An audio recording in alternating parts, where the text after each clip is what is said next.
जब भी बात साहित्य के उदय की होती है, साथ ही में यह प्रश्न भी जेहन में उभरता है कि आदि कवि कौन है? महर्षि वाल्मीकि या कवि शिखर पुरुष कालिदास। इनमें हम अक्सर भ्रमित हो जाते हैं इन दोनों नामों में कि आदि कवि कौन है। तो यहाँ एक विस्तृत जानकारी, आदि कवि कौन है? तो आदि कवि हमेशा से हमारे महर्षि वाल्मीकि जी हैं और प्रथम श्लोक उन्होंने ही रचा था। इसके पीछे एक बहुत ही सुंदर घटना, एक बहुत ही रोचक घटना है जिसका विवरण कुछ इस प्रकार है। पौराणिक कथा के अनुसार एक बार वाल्मीकि जी जब वन में भ्रमण कर रहे थे तो उन्होंने देखा कि एक शिकारी ने बिना किसी अपराध के ही एक क्रॉच पक्षी के जोड़े में से नर पक्षी का वध कर दिया, जबकि वो अपनी प्रेम लीला में मग्न थे।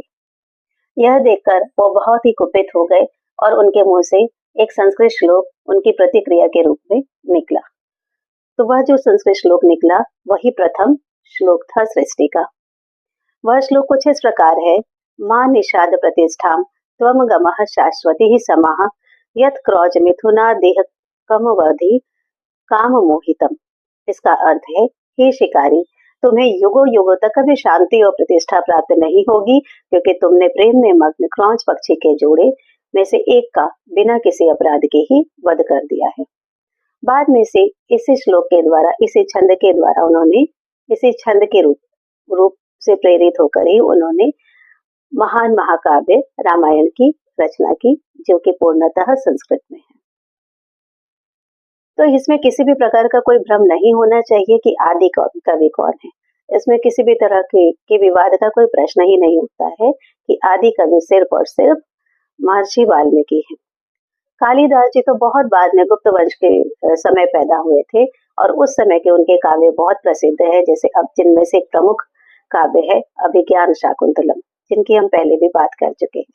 अभिज्ञान शाकुंतलम भी संस्कृत में रचित ही काव्य है, जिसके अनुवाद समय समय पर बाद में किए गए। तो जरूर अभिज्ञान शाकुंतलम एक बहुत उत्तम कृति है, लेकिन वह पहला महाकाव्य नहीं है। पहला महाकाव्य संस्कृत का रामायण है, जो कि महर्षि वाल्मीकि द्वारा लिखा गया है। इसलिए जब भी आदि कवि की बात होगी, भाषा के प्रवर्तक की बात होगी, काव्यों के प्रवर्तक की बात होगी, तो सिर्फ और सिर्फ श्री महर्षि वाल्मीकि जी का ही नाम आदर के साथ लिया जाएगा। मिलते हैं अगले वीडियो में। तब तक के लिए अगर आप नए हैं चैनल पे तो please like and subscribe the channel.